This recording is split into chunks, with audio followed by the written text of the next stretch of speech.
반갑습니다.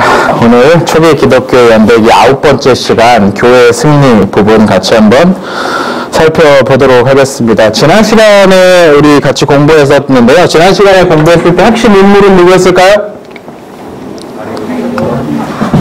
핵심 인물. 일단은 콘스탄티누스입니다. 콘스탄티누스. 콘스탄티누스. 이 사람이 왜 중요합니까? 기독교를 공인했다. 그러니까 원래 이제 그 문구 자체는 제국 내에 사는 모든 사람들이 자신들이 각자 원하는 종교를 믿을 수 있는 권리를 모두에게 인정했다라는 어떤 그런 의미인데, 실제로는 기독교인들이 그동안 가장 많이 타락을 받고 있었기 때문에 기독교인들에게 굉장히 어떤 유리한 그런 조치, 허용 조치였다. 밀라노 칙령이라고 일명 부르는 그 사건, 그 공의입니다. 교회 이제 예배를 믿을 수 있는 자유가 주어졌는데 그게 언제라고요? 313년에 있었던 일입니다. 그 이후에 이제 제국 전체의 기독교가 이제 마음 놓고 믿을 수 있는 시절이 되었는데, 그렇게 교회가 행복하게 잘 살았습니다 였으면 좋겠지만 그렇지 않았다고 했습니다.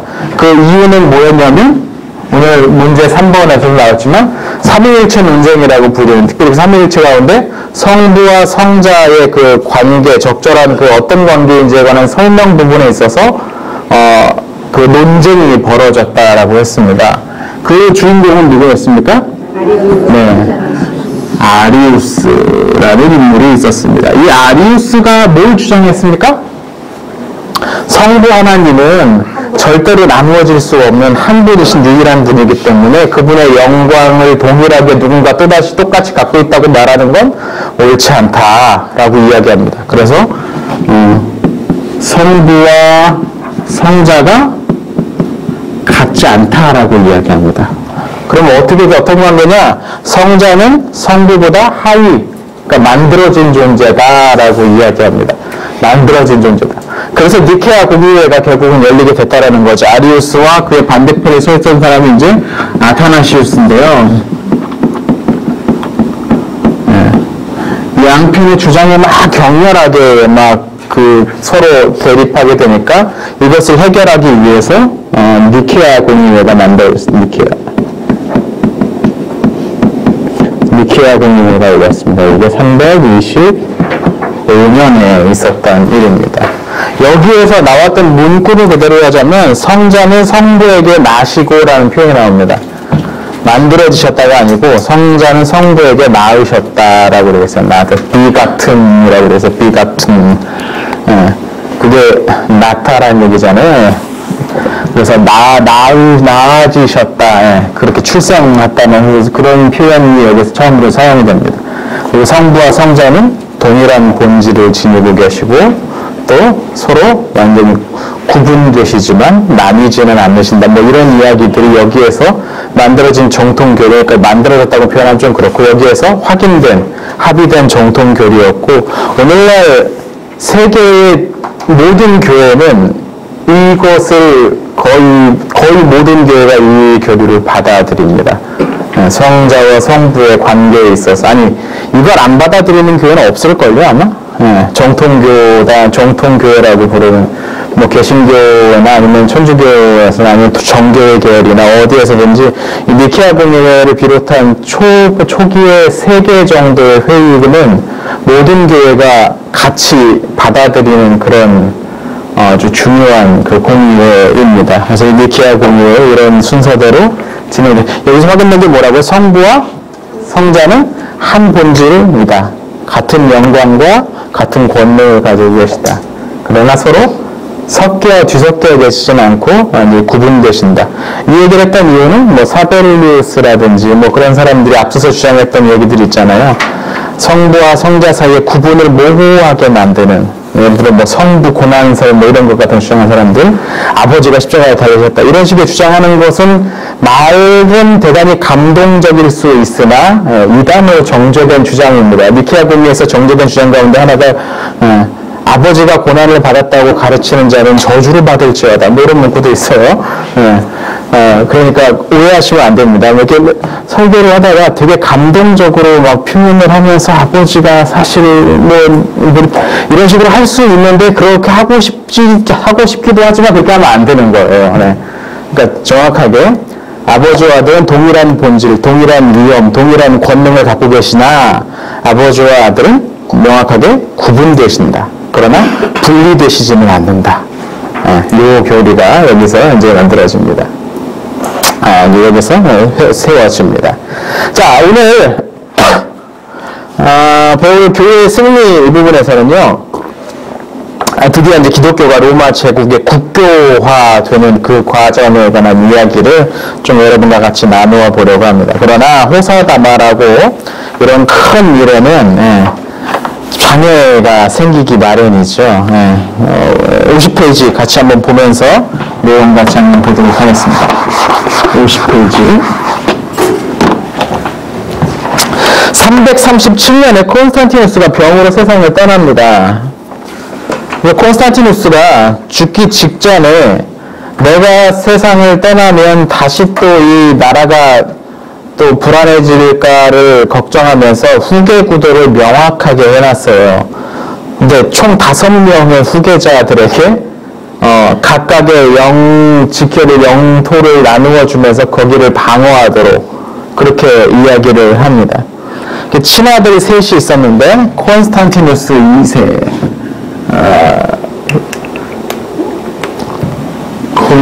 아버지랑 똑같거든요.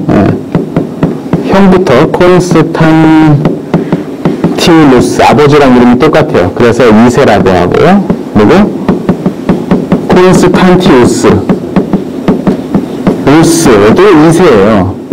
왜냐면 콘스탄티우스, 클로루스가 있었거든요. 이름 구분하기 위해서. 또 한 명은 콘스탄스입니다. 이 셋이 다 누구 아들이라고요? 콘스탄티누스.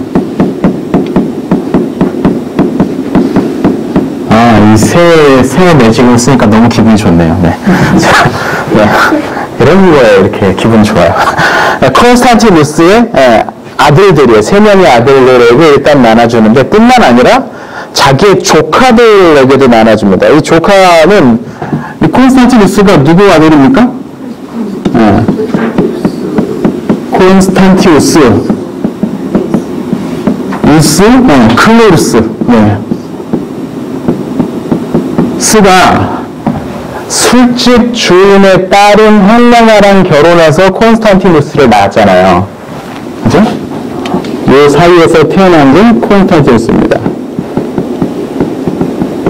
그러니까 아마 이제 젊었을 때 결혼한.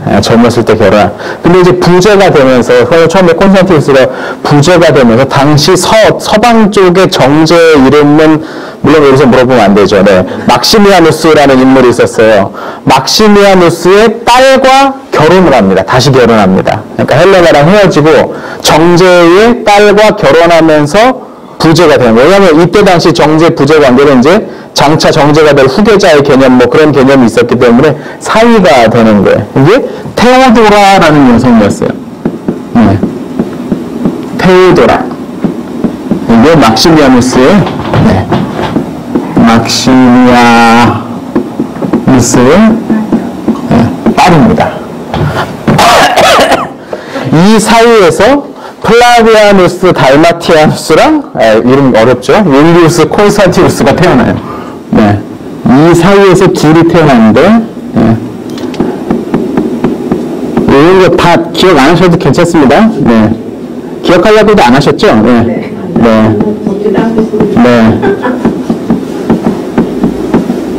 달마티아누스? 달마티우스. 달마티우스와, 율리우스 콘스탄티누스. 누스라는 아들들을 낳아요. 이 두 아들을 낳아요. 근데 플라비우스 달마티우스가 다시 아들을 낳는데 그 아들이 아버지랑 이름이 똑같아. 플라비우스 달마티우스. 그러니까 플라비아누스가 아니라 플라비우스였어. 플라비우스는 아주 유서 깊은 귀족 가문, 성인데요.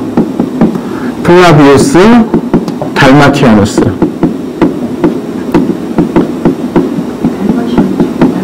달마티아누스 되고요. 그리고 또 한 명이 여기 나오는 한니발리아누스입니다. 네, 한니발리아누스인데 그냥 한니발리아누스라고 쓰죠.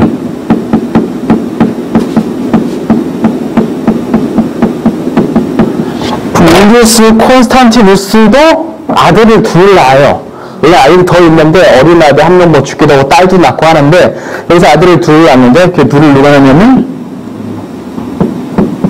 갈루스 맞나? 네 맞아요. 갈루스랑 율리아누스를 낳습니다. 네. 네. 이렇게 계보가 이어집니다. 그래서 콘스탄티누스가 죽으면서 자기의 세 아들과 자기의 조카 플라비우스 달마티아누스랑 한니발리우스에게 5명에게 나라를 물려주는 거예요. 네. 하나, 둘, 셋, 넷, 5. 아들과 조카들에게 나라를 물려줬다는 거예요. 그럼 왜 이쪽은 안 물려줬느냐? 여기 너무 어려요. 6살, 뭐 9살, 뭐 그 정도 밖에 안, 그러니까 10대가 안 된 아주 어린 나이. 그러니까 이쪽에는 물려주지 않고 좀 커서 이제 맡을 수 있는 이 5명에게 나라를 물려주기로 한 거예요. 그런데 콘스탄티누스가 죽자마자 이거 이제 어떻게 콘스탄티누스 2세가 죽자마자 이 자신의 무슨 관계입니까? 그러면 사촌이죠. 이 사촌인 플라비우스 달마티아누스랑 한니발리아누스를 죽여버려요. 제거해버립니다. 우리의 이 나라, 우리 아버지의 나라는 우리 형제들이 차지해야지 쟤네들까지 차지하면 안 돼. 더구나 이쪽을 보면 뭐 형제이긴 한데 어머니가 다르잖아요. 어머니가 다른 이복 형제잖아요. 이쪽과 이쪽은 이복 형제잖아요. 그러니까 콘스탄티누스는 어렸을 때 아마 서름 많이 받았을 거예요. 어머니 출신 자체가 배경이 약하기 때문에 이쪽에 물려 지냈을 겁니다. 아마 그게 이 아들들한테도 어느 정도 영향을 끼쳤던 것 같아요. 네. 그러다 보니까 이 콘스탄티누스가 이 사람이 아주 약간 음침한 면이 약간 있어요. 그러니까 이제 죽자마자 거의 이 두 사촌님들을 제거해버리고 이 셋이서 나라를 이어봤습니다. 셋이서 어떻게 이어가냐 50페이지 교재 보시면 거기 나와 있죠. 네, 그림 안 그리고요. 네. 제일 서쪽에 그러니까 히스파니아 지역과 갈리아 지역 그리고 브리타니아는 콘스탄티누스 2세 제일 형이 받고요. 그 중간 이탈리아 반도랑 북아프리카 카르타고 쪽 그리고 그리스 지역까지 이건 막내 콘스탄스가 맞습니다.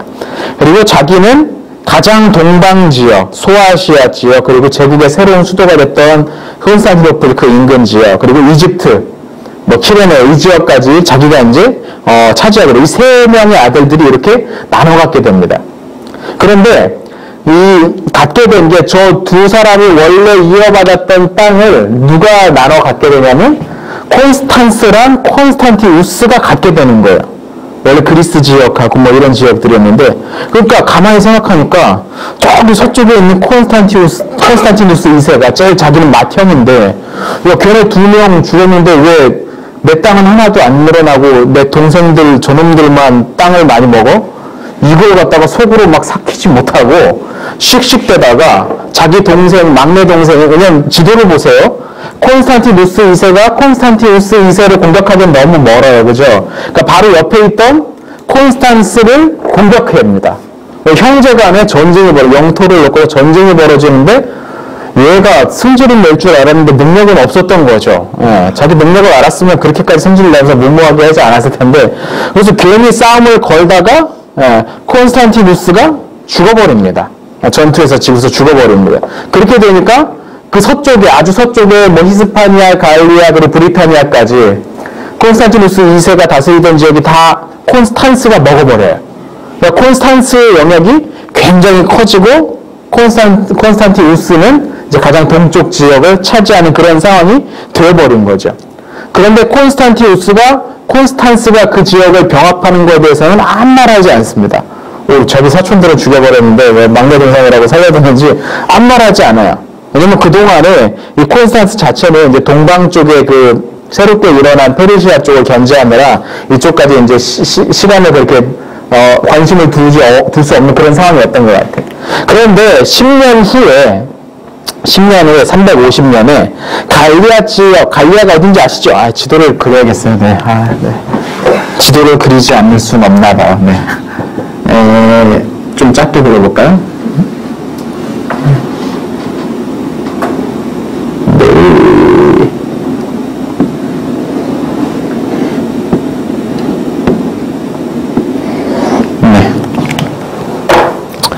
대충 한 이 정도에서 지금 콘스탄스가 다스리고 있었잖아요. 이 갈리아 지역에서 반란이 일어납니다. 저 갈리아가 어떤 땅이냐면 그 옛날 카이사르가 황제가 되기 이전에 이 여기를 다 정복하고 나서 그 뒤로 카이사르가 내전을 몇 번을 하는데도 한 번도 반란을 일으키지 않았던, 그러니까 거의 가장 먼저 속주가 되고 나서 한 번도 반란을 일으키지 않았던 그런 땅이었습니다. 그래서 로마 사람들이 로마화의 우등생이라고 불렸던 그런 사람들이었어요. 그런데 거기에서 반란이 일어나게 된 거예요. 그래서 그 반란에 휘말려서 이제, 왜냐면 콘스탄스가 맡고 있는 땅이잖아요. 그러니까 이거 진압하러 갔다가 반란에 휘말려가지고 콘스탄스가 죽어버립니다. 그러니까 이제 그 땅이 다 누가 이제 해야 되냐면 콘스탄티우스 2세가 이 땅까지 다 다스려야 되는 상황이잖아요.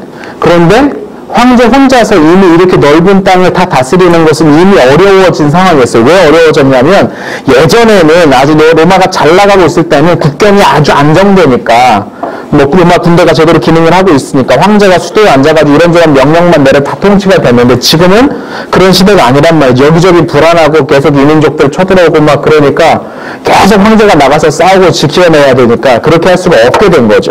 그렇게 되니까 그러면 누군가를 이제 통치의 동반자로 삼아야 되는 거잖아요. 근데 지금 자기가 먼저 콘스탄티우스가 플라비우스 달마티아누스를 하늘나라에서 죽였어요. 그리고 콘스탄티우스 2세가 콘스탄스 공격하다가 죽어버렸어요. 콘스탄스는 반란으로 또 죽어버렸어요. 누구한테 맡겨야 되는데 이 콘스탄티우스에게는 믿고 맡길 사람이 혈통밖에 없다는 생각을 하게 된 거예요. 근데 남아있는 혈통이 누가 있습니까? 쭉 따라가 보면 저기 갈루스랑 율리아누스가 있네요. 그래서 저 갈루스랑 율리아누스를 데려다가 황제로 삼으려고 했는데 이 갈루스는 콘스탄티우스의 의심을 사서 또 죽어버렸어요. 네. 근데 사실 이제 그 전에 죽었어요. 사실 콘스탄티우스가 이제 갈루스를 얘네 죽여버리고 얘네 둘은 이제 벌벌 떨 거 아닙니까? 자기 이제 64초 정도 죽었으니까 벌벌 떨 거 아니에요?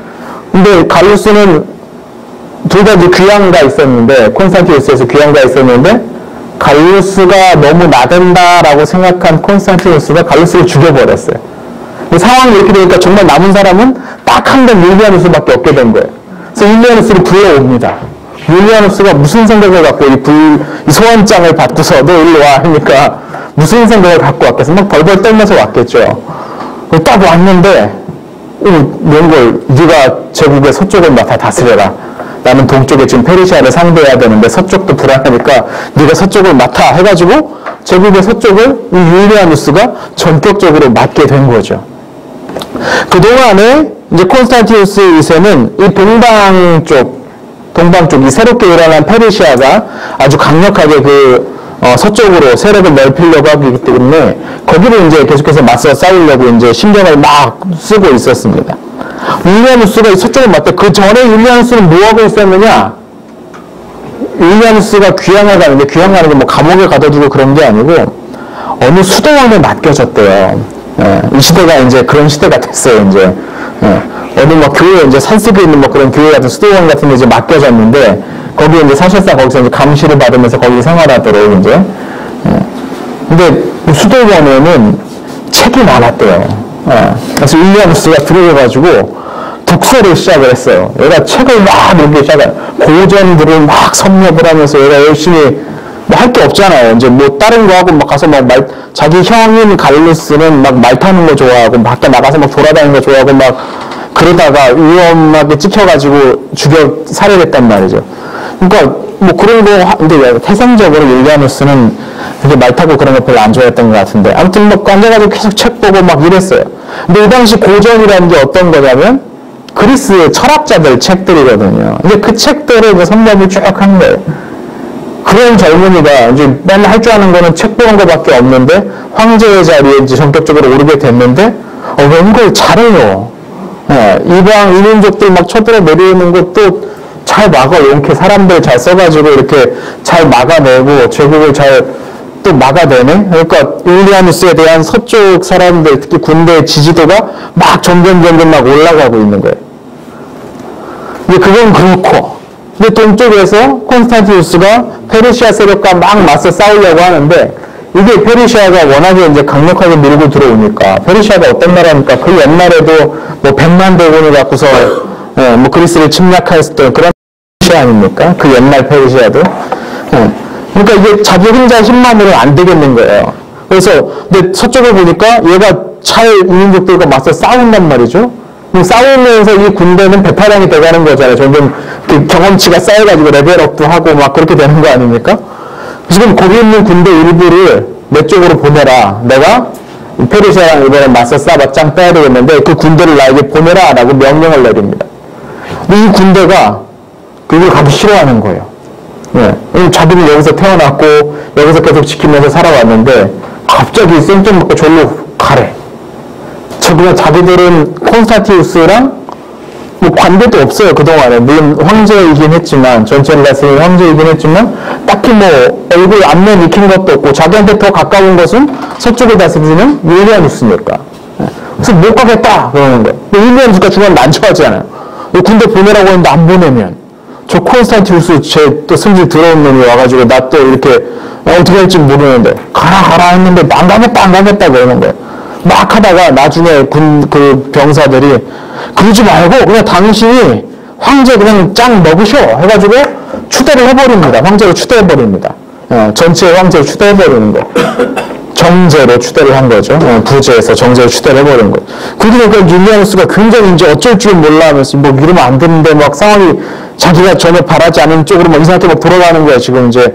그리고 콘스탄티누스랑 맞서 싸우면 큰일인데? 막 그러고 있는데 콘스탄티누스가 그 소식을 듣고서 뭐 저러니 하면서 그래 그럼 너는 때가 왔고 나서 둘이 딱 부딪히려고 했을 때에 율리아누스가 가다가 죽어요.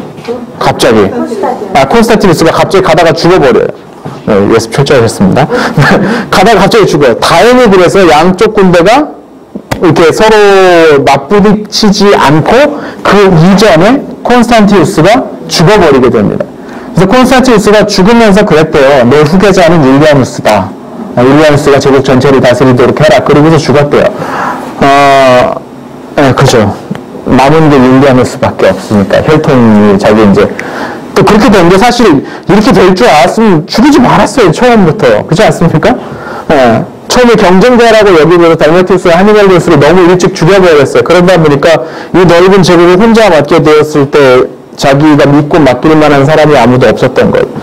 원래 유능한 사람이라면 유능한 인재를 찾아서 적재적소에 임명하는 게 이제 좋은 관리자의 능력이라고 하겠는데 그렇지 않으면 믿고 맡길 수 있는 건 가족밖에 없다라고 생각하기 쉽거든요. 그러니까 콘스탄티누스는 그런 성격이었던 것 같아요. 아무튼 그렇게 이제 결국 콘스탄티누스도 죽고 왕위가 전혀 의도치 않게 저기 율리아누스에게로 넘어가 버립니다. 율리아누스가 새로운 황제가 되는 것이죠. 자, 여기까지 이제 율리아누스에까지 어떻게 갔는지 흐름을 설명을 해드렸습니다. 자, 그 이전에, 조금 이전에 이제 교회와 관련해서 설명을 좀 해보면요. 아버지 콘스탄티누스가 교회에 관해서 여러 가지 법령을 제정했는데 기억나십니까? 일단 뭐 가장 먼저 밀라노 칙령으로 모든 사람들이 자기 종교, 원하는 종교를 믿을 수 있는 권리를 인정했어요. 근데 그 이후에 후속 조치 가운데 뭐 어떤 게 있었습니까? 황제 재산을 네, 그렇죠. 황제 자기 재산을 교회에 기증했으니까 그러니까 땅을 줬다는 거예요. 또? 네, 성직자들에게 일체의 공무를 면제해주고 세금도 안 바쳐요. 그리고 앞서서 디오클레티아누스가 행했던 조치 때문에 피해를 입은 게 있으면 국가 예산으로 다 보상해주겠다. 이런 명령들을 내렸어요. 그러니까 교회에 상당히 유리한 어떤 교회 쪽으로 많이 치중된, 그리고 죽기 직전에 세례도 받고 죽었어요. 그의 아들인 콘스탄티누스 역시 아버지가 선택했던 이 교회에 아주 더 가까이 가려는 그런 모습이 보입니다. 50페이지 위에 문단 맨 밑에 문단 이 시기 보시면요. 346년에 성직자뿐만 아니라 교회에 고용된 사람들, 또 교회 소유의 농지나 상점에서 일하는 사람들에게까지 면세 혜택을 줍니다. 야, 이렇게 되니까 막 너도 나도 몰리게 되겠죠. 그리고 성직자들의 사유재산 보유도 허락하게 되었습니다. 그 이전에는 이제 성직자들은 교회에서 이제 최소한의 것들만 이제 받고 살아갔었는데, 경직자들이 이제 사유재산을 소유하는 것까지 전격적으로 허용을 하게 됐어요. 또 나아가서 로마의 전통적인 신들에게 가축을 제물로 바치는 일이 금지됩니다. 아직 그 금지하는 건 믿는 것까지 금지한 건 아니에요. 왜냐면 아버지 측량이 이제 믿고 싶으면 믿을 수는 있는데 가축 제물을 갖다 거기다 바치는 것은 금지한다라는 명령을 내려줘요. 그리고 나중 가서는 아주 말년에 가서는 여러 그 이방 신전들을 다 폐쇄하라는 명령이 내려지기까지 했대요. 이런 명령을 주로 이제 그 동쪽 지역에서 주로 행해졌고, 서쪽 지역은 아직 조금 좀 옅은 그런 감이 있긴 했었습니다. 그러니까 아버지 때보다 훨씬 더 많은 특권을 교회에다가 막 몰아주면서 아주 교회를 옹군으로 삼으려는 어떤 그런 모습이 보여졌던 것이죠. 자, 그랬던 콘스탄티우스가 세상을 떠나고 이제 율리아누스가 새로운 황제에 올랐습니다. 그런데 이 율리아누스 심상치 않은 인물이었어요. 먼저 성경 한 구절 읽고 계속 진행하죠. 요한복음 15장 20절입니다. 한번 읽어주십시오. 내가 너희에게 종이 주인보다 더 크지 못하다 한 마디를 기억하라. 사람들이 나를 박해하였은즉 너희도 박해할 것이요 내 말을 지켰은즉 너희 말도 지킬 것이다. 네. 이 시기 교회는 앞서서 아리우스 때문에 일어난 그 논쟁, 삼위일체 논쟁이 아직 다 잠잠해지지 않았습니다. 니케아 공의회에서 그러니까 정통파 교리가, 오늘날 우리가 정통파 교리라고 하는 삼위일체 교리가 공식적으로 확인되긴 했지만 여전히 아리우스파에 속해 있는 사람들이 많이 있었다고 했어요. 많이 있었습니다. 그래서 그 앞서서 제국을 맡은 그 여기서 이 두 형제라 하면 콘스탄티우스와 콘스탄스 때의 얘기입니다. 조금 앞서 얘기죠. 콘스탄티누스가 콘스탄스한테 되돌았다가 패해서 죽어버리고 난 그 상황이에요. 두 사람이 342년에 세르디카, 불가리아 소피아입니다. 오늘날. 세르디카라는 곳에서 양쪽 그 감독들이 모이는 회의를 개최를 했어요. 근데 그 회의를 개최하면서 삼위일체파에 속한 그 아주 대표적인 주자였던 아타나시우스가 전격적으로 알렉산드리아 감독으로 이제 복귀를 하게 되죠. 그런데 그런 상황 가운데서 이 황제의 최측근의 아리우스파가 계속해서 임명이 되는 겁니다. 그러면서 황제 주변에, 권력 주변에 아리우스파가 자꾸 힘을 얻게 되니까 얼마 후에 아타나시우스가 다시 감독직에서 쫓겨납니다. 이분은 한 7번인가 쫓겨났겠다고 해요. 나 같으면 들어와서 안 할 텐데 이분은 끝까지 포기를 하지 않습니다. 이 정통교를 지키는 게 나의 소명이다라고 생각했던 그분이었던 것 같아요. 그 다시 쫓겨납니다. 그러니까 아리우스파에게 상당히 유리한 상황이었던 거죠. 이 상황 자체가. 황제 주변에 자꾸 아리우스파들이 꼬이기 시작합니다. 근데 왜 그렇게 아리우스파에게 꼬였을까? 많은 사람들이 그쪽을 모였을까? 생각해보면 이쪽이 합리적으로 이해하기가 더 쉬워요. 그죠? 하나님 성부와 성자가 동일하지만 구분된다라는 이 어려운 교리가 애매하기 때문에 이걸 말끔하게 정리한 건 오히려 그냥 성자가 성부에서 창조되었지만 가장 먼저 창조되었기 때문에 일반적인 창조된 존재들보다는 훨씬 더 우월한 그런 존재다라고 말하는 게 훨씬 이해하기 쉬워요. 한 큐에 이해하기 쉽죠. 그래서 아마도 제가 보기엔 그런 합리적인 이해 방식 때문에 그쪽에 좀 더 사람들이 많지 않았나 싶어요. 그런데 그렇게 해서 이제 아리우스파가 쭉 올라서면서 이 삼위일체파가 조금 기울어지는 이 상황. 정통교리는 이쪽인데 아무튼 이쪽이 좀 기울어지는 그런 상황에 율리아누스가 황제에 오른 겁니다. 근데 아까 말씀드렸죠. 율리아누스가 사실상 유배되어 있을 때 뭐 했다고요? 고전, 그리스 철학자들, 옛날 철학자들 글들 읽고 막 사색하고 막 이랬단 말이죠. 그러니까 이 사람이 생각하기에 이 고대의 이 문화와 철학과 종교를 되살리는 게 참 중요하다라고 자연스럽게 생각했던 거예요. 그러니까 이 율리아누스는 교회에 대해서 그렇게 친근하게 다가가지 않습니다. 물론 교회를 핍박하지는 못해요.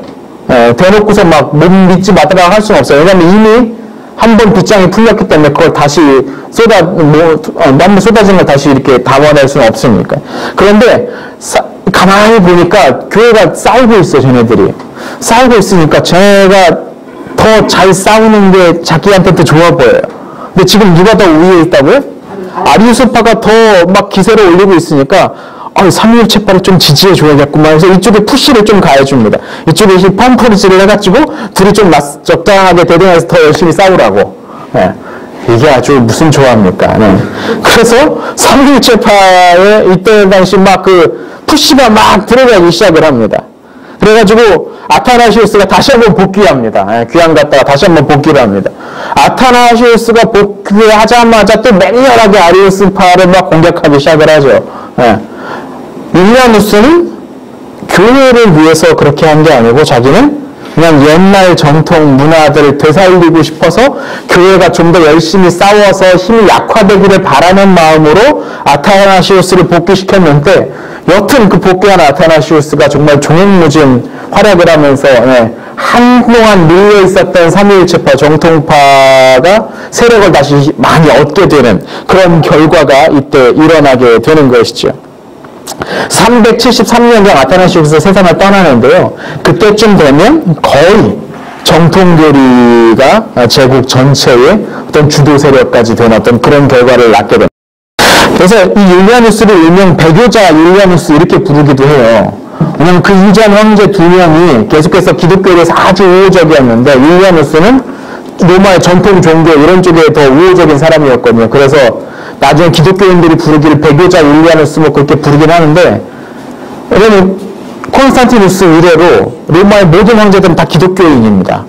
그런데 거기에 딱 유독 한 사람만 기독교인이 아니에요. 이 사람은 공식적으로 세례도 안 받았고 죽을 때까지 세례도 안 받았고 기독교인이라고 자신이 한번 생각해 본 적이 없는 사람이거든요. 그런 시대가 되었던 거죠.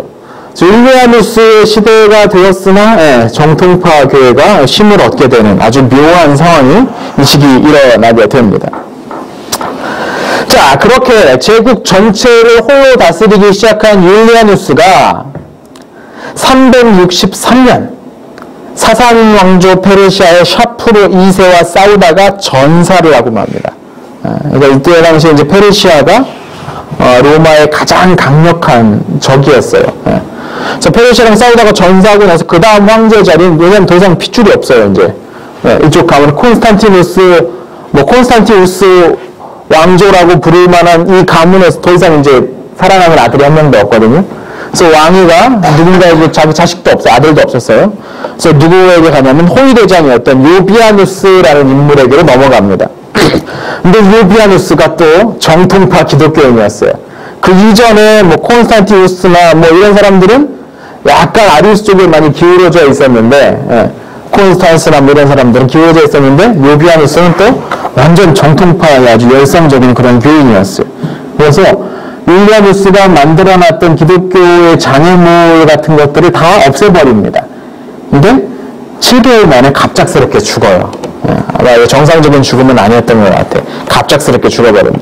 그리고 그 후임으로 누가 황제가 되느냐?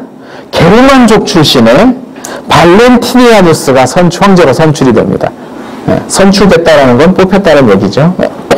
재밌습니다. 로마의 황제 드디어 이제 게르만족 출신의 황제까지 나타나게 됩니다.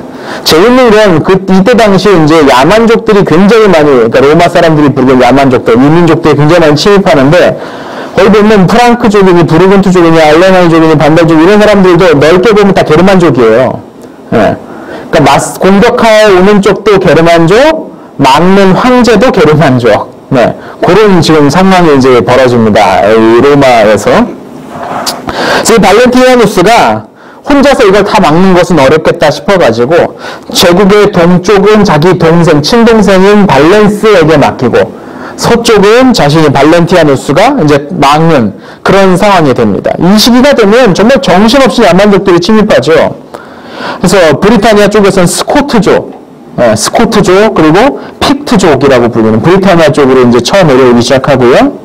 그리고 앵글로족이 저쪽 뭐 핀란드, 그 밑에 덴마크 뭐 그런 쪽에서 앵글로족 그리고 섹슨족이 브리타니아로 막 들어오기 시작합니다. 그래서 나중에 이제 앵글족과 섹슨족이 이제 하나로 연합해서 앵글로 섹슨족이 되는 거고, 예. 앵글로 섹슨족이 나중에 이제 브리타니아의 주류 민족들이 이제 되감죠.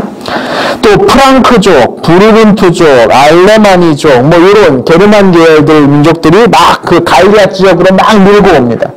반달족, 서고트족, 동고트족도 막 남쪽으로 밀고 내려오기 시작해요. 정신없죠.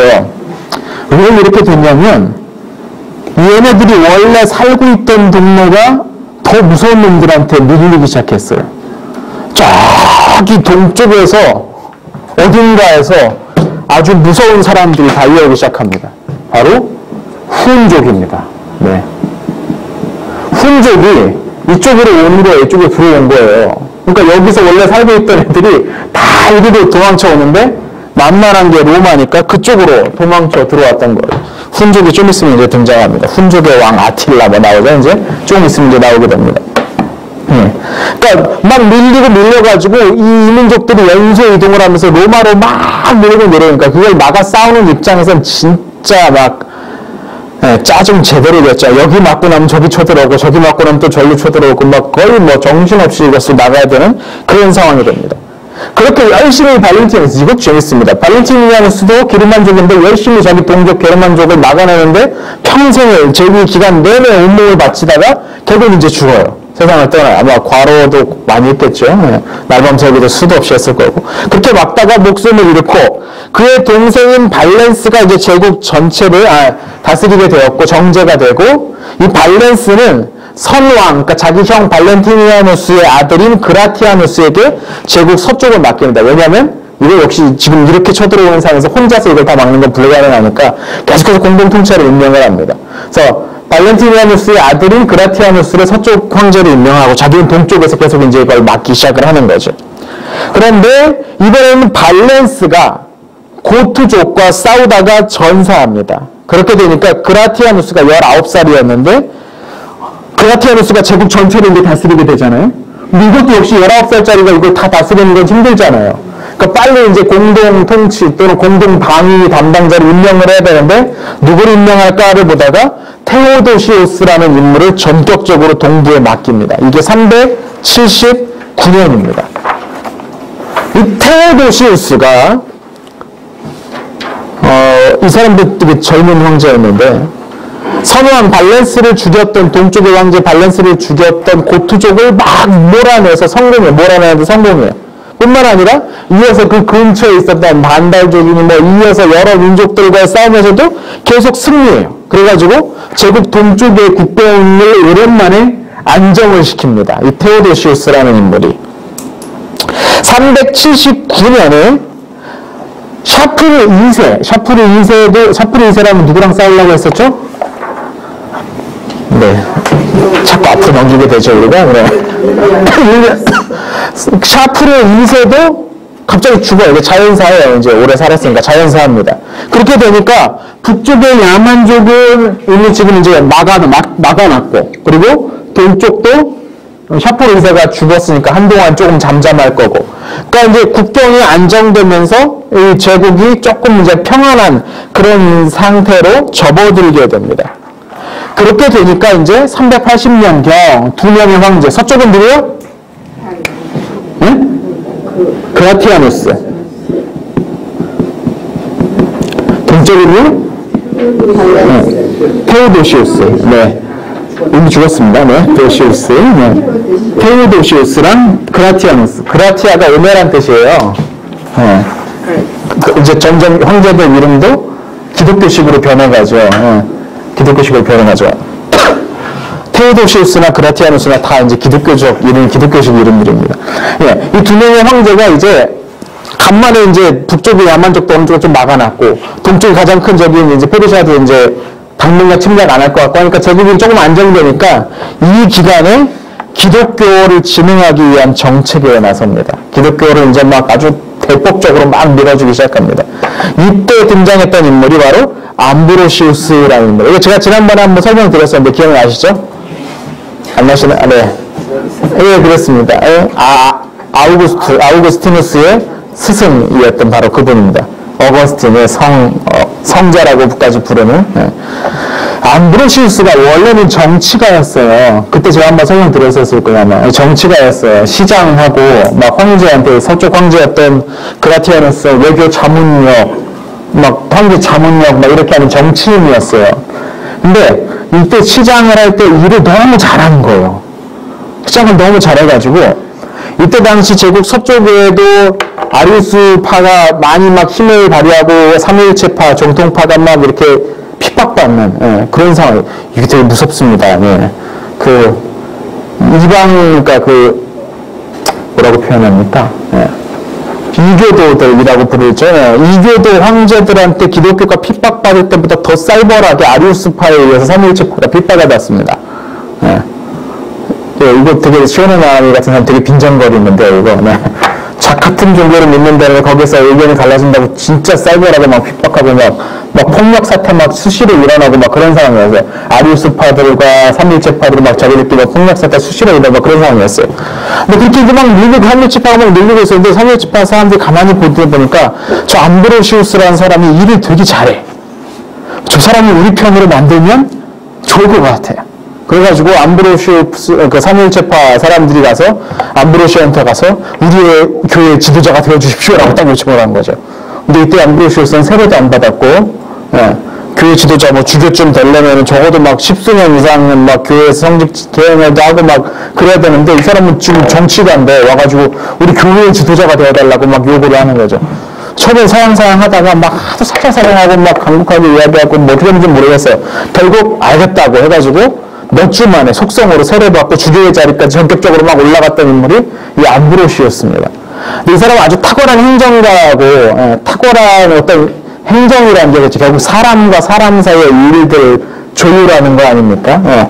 이 사람이 정통파 주교가 됨으로써 제국 서쪽에 있어서 정통교리를 가진 교회가 굉장히 힘을 얻게 됩니다. 이 사람이 또 행정하려면 또 말을 되게 잘해요. 이 사람이 말을 진짜 잘해요. 예. 뭐 이 사람이 뭐 한 얘기 다 그런 겁니다. 뭐 어머니는 뭐 절대로 뭐 떨어지지 않고 뭐 이렇게 다 이런 사람들이 이제 다 항상 나중에 이제 어거스틴이 이쪽으로 와가지고 밀라노 이쪽으로 와가지고 암브로시우스 보고서 내가 당신의 제자가 돼가지고 거기서 한참 배웠다는 그런 얘기까지 있을 정도. 이 사람이 또 황제한테 입김이 좀 들어가잖아요. 원래부터 황제 자문력이고 황제가 뭐 외교 정책 같은 뭐 좌문 물어보고 조언놓고 막 이런 사람이니까 황제한테 대단한 힘을 발휘하게 됩니다. 그러니까 황제 옆에 삼위일체파 정통파의 주교가 갑자기 딱 나타나 버리게 된 거죠. 그러니까 이제 당연히 그라티아누스의 정책이나 앞으로의 행동이나 그런 것들을 삼위일체파 정통파의 그 영향이 많이 나타나게 되는 그런 상황이 벌어지게 됩니다. 그라티아누스가 로마의 전통 종교는 더 이상 국교가 아니다라고 선언하는데 거기에도 암브로시우스의 영향력이 상당히 들어갔을 겁니다. 뿐만 아니라 신전들을 그래서 다 폐쇄해버리고 원래한 회의장에 승리의 여신상이 세워져 있었어요. 여러분 승리의 여신 아십니까? 승리의 여신. 니케, 그쵸, 니케, 나이키 아닙니까? 나이키가 거기서 나온 거 아닙니까? 승리의 여신의 날개를 상징하는 이런 우상의 상징들을 이렇게 좋아해. 운동화에 붙이고 다니고, 체육복에 붙이고 다니고 다니고 있어야지. 우상의 그걸 철거해버렸어. 전격적으로 철거해버립니다. 이게 이제 이 서쪽에서 아주 급격한 이런 정책들의 대부분은 암브로시우스의 아마 영향력 아래 있지 않나라고 생각됩니다. 그리고 이 즈음 테오도시우스가 동쪽을 다스리고 있던 그라티아누스가 서쪽에서 막 원래원에서 승리의 신상 없애버리고 막 신전들 폐쇄하고 있을 때 동쪽에 있는 테오도시우스가 죽을 병에 걸립니다. 지난번에 말씀드렸죠. 바로 이 사람입니다. 이때 당시 사람들은 세례를 죽을 때까지 거의 안 받았다고 했어요. 미뤘다고 했어요. 왜냐면 세례 받고 나서 큰 죄를 지으면 그건 죄 용서 못 받는다고 생각했거든요. 그러니까 가능하면 이제 세례 받기 직전에 하고 싶은 거 하다가 이제 죽기 직전에 세례 받고 땡 하면 이제 깨끗하게 하늘에 올라갈 수 있겠다. 그렇게 생각했던 거죠. 테오도시우스가 이제 큰 병에 걸려가지고 의사들이 다 이제 얼마 안 남았다고 하니까 이제 주교를 불러와가지고 세례를 받기로 합니다.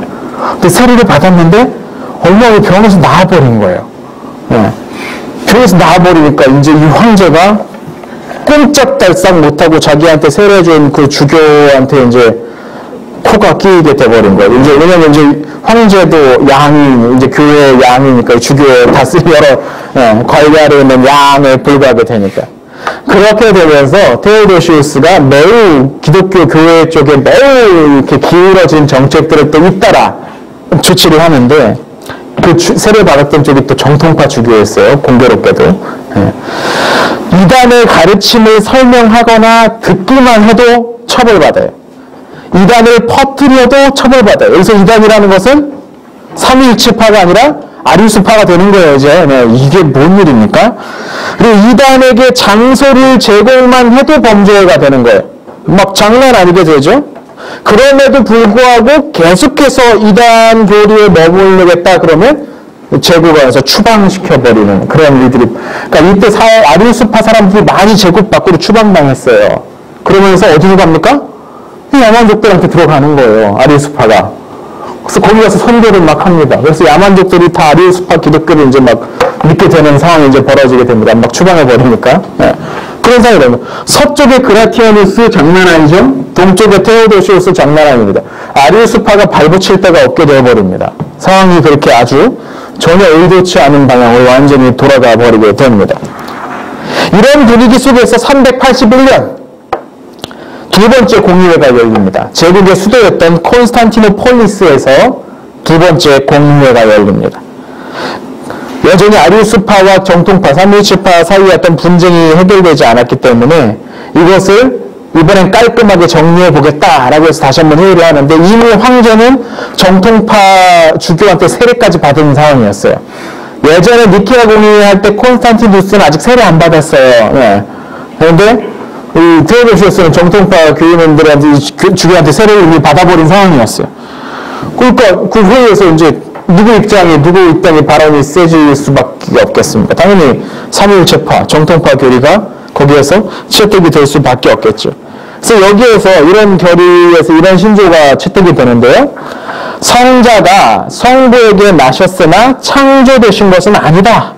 성부와 성자가 동일한 본질을 가지고 계신다. 이게 니케아 공의회의 신조였거든요. 이게 콘스탄티노플 공의회에서 그대로 재채택됩니다. 그리고 성령에 관한 교리도 추가되는데 성령은 생명을 주시는 분이고 성도들에게 생명을 주시는 분이고 성부로부터 나오시고 성부 성자와 더불어 경배받기에 합당하신 분이다라는 교리도 여기서 더해지게 됩니다. 이 교리들이 여기서 새롭게 이 회의 때마다 새롭게 만들어졌다고 보면 안 되는 거예요. 이 회의는 새로운 걸 만드는 게 아니라 기존에 나와 있던 입장들을 하나로 모으자 그렇게 하기 위한 회의였으니까요. 그래서 이름이 잘못되게 이걸 접근한 사람들은 뭐 325년에서야 삼위일체 교리가 만들어지고 뭐 이런 식으로 주장할 수 있는데 그런 것은 아니라는 겁니다. 그러니까 니케아 콘스탄티노플 회의, 니케아 콘스탄티노플 신경이라고 불러요. 그래서 여기 나오는 이 신조들을 이게 오늘 우리가 가지고 있는 정통 교리의 근간을 이루는 그런 것들이 됩니다. 그러니까 여기서는 사벨리우스 양태론적 다니엘신론을 거부하죠. 성부, 성자, 성령이 원래는 한 분인데 때에 따라서 다른 모양으로 나타날 뿐이다라고 주장하는 게 양태론적 다니엘신론인데 그것을 배제해버립니다. 뿐만 아니라 성부, 성자가 다른 본성, 다른 본질을 지닌다는 아리우스주의도 거부하죠. 성부, 성자, 성령은 하나의 신성과 능력과 본체를 가리킨다라고 확인이 완전히 땅 찍혀버리게 됩니다. 자, 이 모든 일들이 되게 의도치 않은 그 로마의 어떤 정치적인 상황 그리고 어떤 그 야만족들의 침입 또는 외교적인 어떤 그런 상황 가운데서 생각지도 않았던 의도적지도 않았던 사람들이 그 황제 자리에 자꾸 오르게 되면서 이 모든 것들이 착착착착 맞아 떨어져 가게 됩니다. 이게 이제 섭리라고 할 수 있겠죠. 53페이지 보시죠. 요한일서 5장 4, 5절 한번 읽어주세요. 오직 하나님께로부터는 저마다 세상을 이기느니라. 세상을 이기는 생명을 이루시니 우리의 이기느니라. 예수께서 하나님의 아들이심을 믿는 자가 아니면 세상을 이기는 자가 누구냐. 예수께서 하나님의 아들이심을 믿는 자가 아니면 세상을 이기는 자가 누구냐. 그렇죠. 세상을 이기게 됐습니다. 381년 그라티아누스가 브리타니아에서 일어난 반란에 휘말려서 죽게 됩니다. 그렇게 되면서 테오도시우스가 제국 전체를 다스리는 황제가 되는 거죠. 388년, 5년 후죠. 그라티아누스를 죽였던 그 반란군을 평정을 하고 테오도시우스가 돌아오면서 이제 누구도 그 권위에 도전할 수 없는 아주 절대 권력을 지닌 황제가 됩니다. 이때 당시 이제 테오도시우스는 공동 통치를 임명하지 않아요. 왜 그랬을까요? 안정이 그렇죠. 안정기가 되었으니까 막 여기저기서 쳐들어왔을 때는 어쩔 수 없이 방위를 담당할 공동통치를 임명했을 텐데 지금은 이제 반란도 진정되고 야만족들의 침입도 사실상 거의 멈춰진 상황이었기 때문에 홀로 이제 통치를 시작을 합니다. 그 이후에 로마에 처음으로 들어가요. 황제가 된 지 벌써 얼마가 됐는데 로마에 처음으로 들어가서 원로원에 가서 이렇게 질문을 했대요. 당신들이 생각하기에 우리 로마의 종교로서 유피테르와 그리스도 중에 어떤 쪽이 더 좋겠는가라고 질문을 했어요. 유피테르는 그리스의 제우스에 해당하는 로마 최고신입니다. 이 질문은 뭔 질문입니까? 이제 공식적으로 유피테르를 아예 포기하자라는, 안 하면, 근데 이걸 그냥 지나가는 사람이 한마디 했으면 모르겠는데 황제가 제국 동서의 유일한 절대 권력을 가진 가장 강력한 권위를 가진 황제가 와서 이 말을 던졌고 심지어 테오도시우스 어떤 사람인지 거기 아는 사람들은 다 아는 상황에서 이 질문을 딱 하니까 올라온 의원들이 뭐라고 하겠습니까? 네, 당연히 그리스도. 여기에서 대놓고 반대는 하지 않았는데 나중에 책으로 반대의 입장에 서 있는 글을 남긴 사람이 한 명 있었어요. 근데 그 사람을 빼고서는 전부 다 그리스도입니다 라고 다들 외쳤다라고 합니다. 그래서 그때부터 로마의 공식적인 종교는 기독교가 되었던 거죠. 이게 몇 년도라고요? 388년경입니다. 388년경입니다. 그러니까 기독교가 처음으로 이제 예배 드려도 괜찮다라고 했던 게 언제입니까? 313년 아니죠?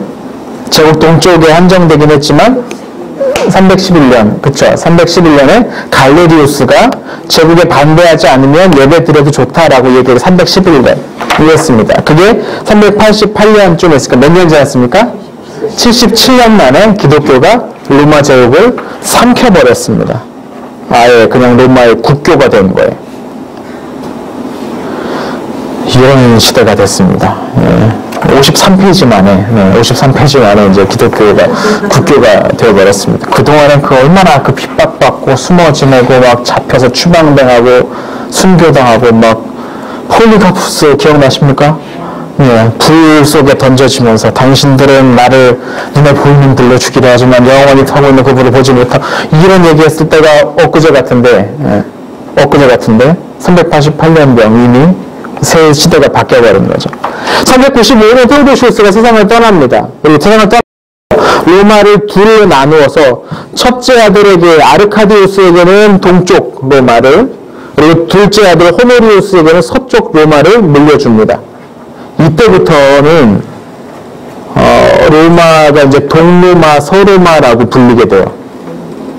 근데 사실 이게 뭐 공식적으로 이제부터 우린 동로마야, 우린 서로마야라고 하진 않는데 이때부터 이 두 개의 왕실이 서로 관계가 거의 없어져 버려요. 친형제끼리 나눠가던데도 불구하고 왕실 사이에 거의 그 이전과 같은 정제 부재 관계도 아니고 공동 통치자도 아니고 그냥 너도 황제, 나도 황제 이런 식으로 되어버립니다.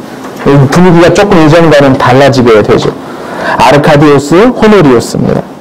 자, 한편 이 시기 로마 제국 밖에, 이 시기라면 언제입니까? 4세기죠. 4세기, 이 시기, 4세기 중후반, 이 시기 로마 제국 바깥에 있는 기독교인들은 어떻게 살았는가? 먼저 아프리카 쪽 한번 보시죠.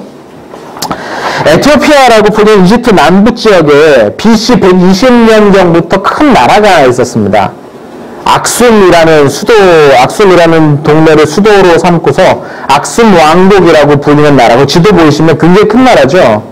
근데 그게 굉장히 크지만 사람이 살 수 있는 지역은 강가 일부에 국한된다는 거 기억하셔야 됩니다. 뭐 이집트도 그랬지만 대부분 사막 지역이기 때문에 거긴 사람이 살 수 없으니까 강가 주변을 해가지고.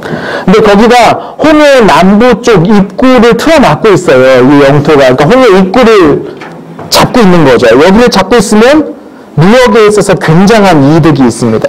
북쪽으로 올라가려면 뭐 그 이집트를 넘어서 나일강 넘어가지고 그 위쪽으로 이제 유럽 쪽으로 뻗어갈 수도 있고, 아니면 저쪽 그 소아시아 쪽으로 넘어갈 수 있는 굉장히 그 밑에 남쪽이 아프리카 지역, 그리고 아라비아 남부 지역. 육로로 가면 한참 걸리는데 해외 바다로 가면 금방 가니까요. 예. 거기를 틀어잡고 있으면서 이 악수만국이 중대 무역으로 되게 부흥을 했어요.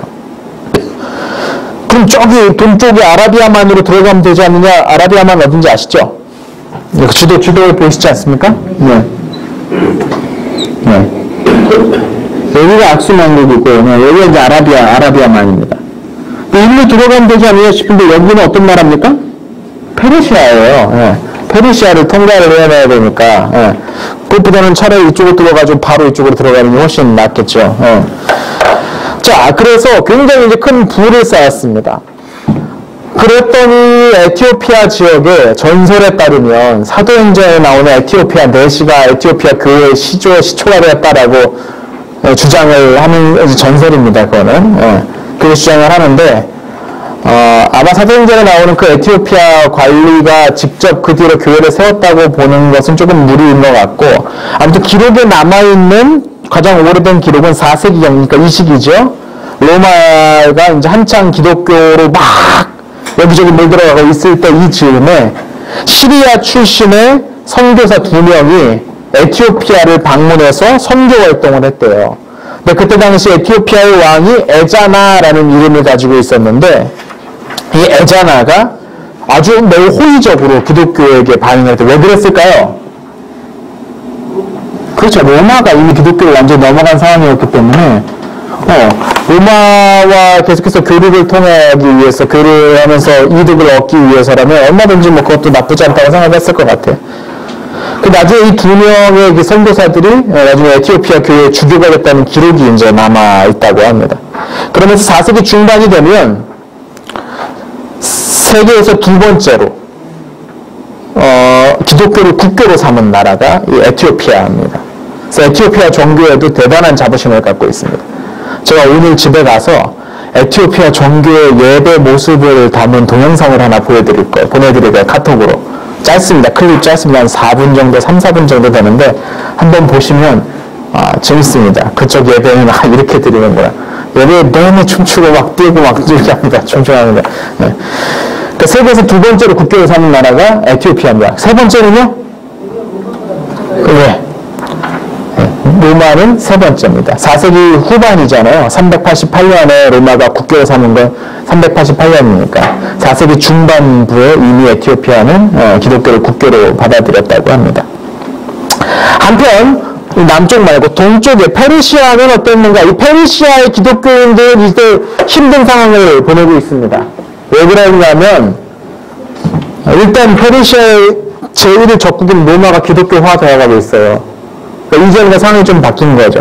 이전에 로마에서 기독교인들이 막 핍박받을 때는 페르시아 쪽에서 기독교인들에서 막 우리 쪽으로 막 했었는데, 이쪽에서 이제 기독교인들이 막 늘어나고 있으니까는 페르시아에서는 이제 기독교인들에 대한 핍박이 시작이 됩니다. 왜냐면 얘네들이 이제는 우리의 동교자였으나 이제는 우리의 배후의 적처럼 느껴질 수 있게 된 거죠. 이게 참 그렇습니다. 이게 좀 그렇습니다. 상황이 되었습니다. 오타의 아르다시르입니다. 아르다시르스라고 부르기도 해요. 아르다시르스라고 부르기도 하는데, 그냥 우리 통일하기로 했으니까, 아르다시르로 통일하기로 했으니까. 아르다시르가, 제국을 창건하면서 조로아스트교를 국교로 삼았는데, 그때까지만 하더라도 여전히 다른 종교에 대해서 관용적이라고 했습니다. 그 아들 샤프로 1세도 마찬가지였어요. 샤프로 1세 같은 경우는 만이교 신자였다라는 그런 주장도 있어요. 마니교는 조로아스트교랑 기독교의 영지주의 계열 기독교, 또 불교, 고대 종교들 다 섞어가지고, 그렇죠. 많이 섞었다고 마니교는 아니고요. 사람 이름이 만입니다. 만이라는 사람이 있습니다. 그래서 이 만이라는 사람이 창건을 하는 거예요. 만이라는 사람이 3세기경 사람이에요. 그래서 그 종교를 만들었어요. 그래서 자기가 아담과 짜라두스트라, 짜라투스트라는 이제 독일식 발음이 조로아스터의 이쪽 서양식 발음이 짜라투스트라잖아요. 그래서 니체가 짜라투스트라는 이렇게 말했다는 읽어보셨습니까? 저는 못 읽어봤어요. 네. 저 니체 별로 안 좋아해서. 네. 하여튼 아담과 조로아스트 그리고 예수 그리고 붓다의 가르침을 내가 제대로 해석하고 있다 해가지고 우리 안에 그 후손 후배자들에 의해서 오염되고 훼손됐던 가르침의 진정한 가르침의 정수가 우리 안에 있다라고 주장하는 종교가 마니교입니다. 딱 종교 배경 자체가 예. 그럼 뭐 불교나 이런 거보다도 이슬람교는 더 뒤에 만들어진 거예요? 이슬람교는 더 뒤에 나오죠. 네. 더 뒤에. 좀 이 교재가 이슬람교 나오기 직전 시기까지 다릅니다. 예. 그러니까 그렇게 주장하니까 일단 이 주장만 들어도 핍박받기 참 좋은 종교죠. 예. 기독교는 기독교 쪽에서 핍박할 거고, 예. 조로아스트교에서는 조로아스트교 쪽에서 핍박할 거고, 뭐 어디를 가든 핍박받기 좋은 종교겠죠. 이 주장 자체가 그렇게 되니까. 그래서 자기들만이 그 원래 가르침을 가지고 있다라고 주장하면서 아주 극단적인 이원론을 가르칩니다. 선과 악의 극단적인 이원론, 그리고 육체와 영혼의 극단적인 이원론을 막 주장을 합니다. 그래서 이 참 가르침을 배워야만 구원을 받을 수 있다. 이거 누구랑 비슷합니까? 이 가르침을 알아야만 배워야, 그렇죠. 영지주의가 그렇게 주장하잖아요. 이 참 영적 지식을 알아야만. 마니교가 그렇게 주장하는데, 마니교가 또 굉장히 평화 종교입니다. 그렇게 얘기합니다. 굉장히 평화 종교인데, 그래서 형체가 있는 모든 것을 훼손하지 말라라고 가르칩니다. 형체가 있는 모든 것을 훼손하지 말라. 그럼 땅을 갈아도 안 돼요. 왜냐면 땅의 원래 형태를 훼손하는 거잖아요. 땅을 갈면. 어머나, 그럼 무지개잖아요. 네. 목욕도 하면 안 돼. 그냥 물의 원래 형체를 훼손하는 거잖아요. 네. 막 그런 거잖아요. 그러니까 너무 극단적인 평화주의다 보니까. 네. 그래서 그 정도 아주 과격한 극단은 성직자들한테만 요구를 하고 일반 신자들한테는 조금 덜 해도 괜찮아라고 가르칩니다. 네. 사람을 핍박한다는 것도 네? 우리를 어긋나는 거 아니에요? 핍박을 당했다니까요? 네, 마니교가. 네. 그 교가 네. 다른 교인 사람들을 핍박한다는 건 자기네 교리에 어긋나는 아니, 다른 마니교는 누구를 핍박하지 않습니다. 네, 잘못 읽으셨습니다. 네. 네. 핍박을 받기 시작했어요. 마니교. 네? 네, 마니교부터 핍박을 받기 시작했기 때문에 오해하지 마시고요. 네, 네. 네. 그러니까 이제 성직자들은 그 정도로 아주 엄격하게 해서 채식만 합니다. 네, 고기도 먹지 않아요. 채식만 하고 일반 신자들은 성직자에 필요한 것들을 공급해 주는 거예요. 네. 다 공급해. 이 사람들은 아무것도 안 합니다. 왜냐하면 뭘 하면 훼손하게 되니까. 뭘 하면 훼손하게 되니까. 그러니까 성직자들은 아무것도 하지 않아야 돼요. 그러니까 일반 신자들이 다 먹여주고 뭐 다 해야 돼요, 이제. 근데 정말 극도의 이 평화죠. 그러니까 이 선과 악으로 갈라지고 육체와 영혼, 그러니까 순수한 영혼만, 순수한 선만 계속해서 추구하는 어떤 그런 종교가 이 마니교입니다. 근데 샤프르 1세가 마니교 신자라는 얘기가 있는데, 왜냐하면 이 샤프르 1세가 있을 때, 그러니까 2대 왕제였어요. 페르시아 2대 왕제 샤프르 1세 때 마니교를 핍박하는 조치들을 다 금지시킵니다. 네. 이때는 기독교도 핍박 안 받았던 그런 시기이긴 했어요. 네. 막 그런 상황이었어요. 그런데 시간이 지나면서 페르시아의 왕들이 점점 조로아스트교 사제들과 유착하게 됩니다. 왜냐하면 이 제국이 넓은 땅 민족들이 여러 곳인데 여러 민족들이 이 사람들 하나로 통일시켜 힘을 얻을 수가 있으니까 그 힘을 얻어내기 위해서 조로아스트교였어요. 그래서 모두가 이 종교를 믿도록 막 강요하고 헌금하게 하고 막 그렇게 유착되면서 조로아스트교 사제들이 마니교를 싫어하는 거죠. 왜냐면 자기들이 진정한 것 같고서 우리는 다 오염됐다 막 이렇게 얘기하니까. 그래서 가장 먼저 핍박받기 시작했던 게 마니교도들이었어요. 이 마니교가 미친 듯이 확장합니다. 이 교리의 특성상 미친 듯이 확장해서 수도 로마에도 마니교 예배당이 있을 정도로 그러니까 동서로 미친 듯이 확장합니다. 이 마니교가. 그리고 가는 곳마다 이 특징이 뭐냐면 가는 곳마다 그 동네 종교를 자기 교리를 흡수시켜요. 그러다 보니까 이렇게 늘어난 거예요. 이렇게. 나중에 이 교도가 이쪽으로, 서쪽으로 오면서 소아시아 쪽으로 오면서 이쪽에 주로 종교였던 이제 영대주의적 기독교 그쪽 교회를 이제 흡수해버리고, 페르시아 원래 있으는 게 조로아스트교, 동쪽으로 뻗어나가면서 인도 쪽으로 가면서 불교도 이제 흡수해요. 막 이런 식으로 굉장히 다 이렇게 자기가 뭐 이렇게 주장해요. 서쪽 가서 예수 그리스도의 마지막 사도다. 그래서 이 동네 그 아주 유명한 그 스승들은 사도들이라고 불러요. 막 그렇게도 불리고, 보냄받은 자, 많이 보냄받은. 그 정도 막 가는 곳마다 막 거기 있는 정보들을 다 흡수합니다. 중앙아시아 지나고 나면서. 그래서 나중에 얘네들이 중국까지 가요. 이 만유교가. 중국까지 가서 뭐라고 부르냐면, 명교라고 불립니다. 무협지 같은 데 좀 보셨을 겁니다. 명교라고 불리죠. 명교가 이 만유교의 한 분파일 가능성이 높습니다. 또 백백교라고 있었어요. 나중에 백년교라고 있었어요. 백년교도의 만이라고 나중에 이어지는 거 아시죠? 청나라 때 이루어지는 거.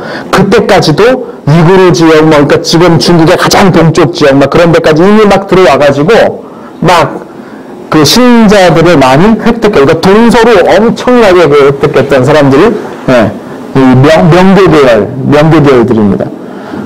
수호지 아시죠? 수호지의 최종 보스가 이제 박납이라는 사람이 있습니다. 아시는지 모르겠습니다. 송강이 이제 나중에 박납이라는 사람하고 이제 반란군 지도자인데요.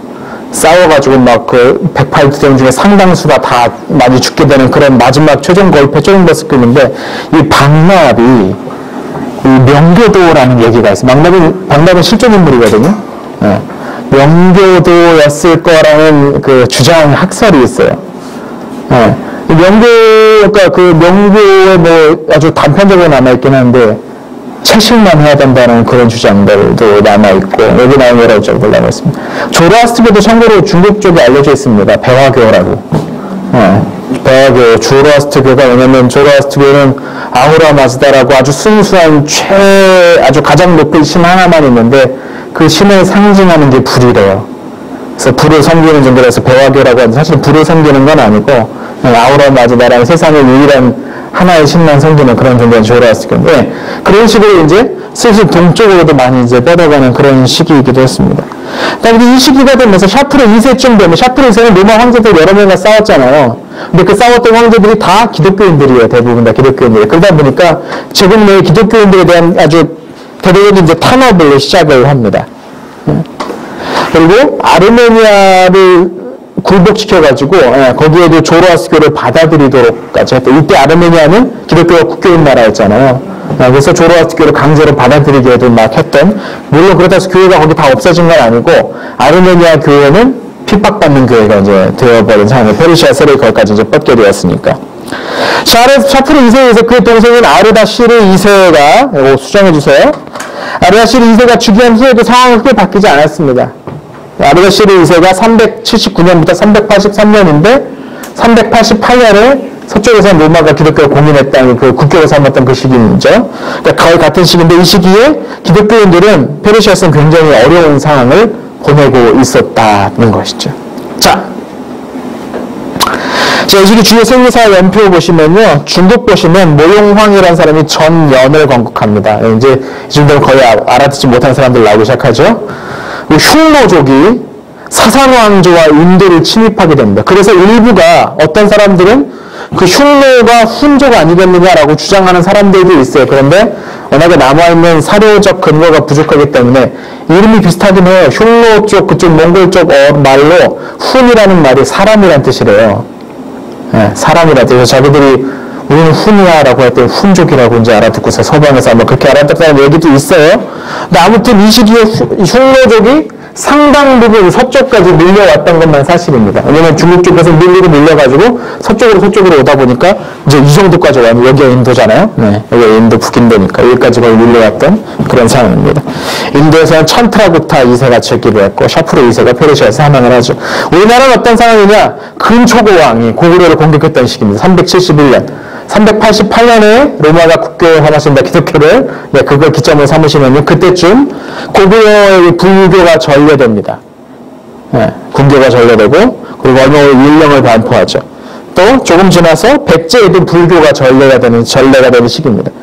그러니까 고구려 백제 불교 전례가 이 시기에 로마는 기독교가 국교로 되고 있는 그런 상황입니다. 그리고 드디어 391년에 광개토왕이 즉위를 하는 시대입니다.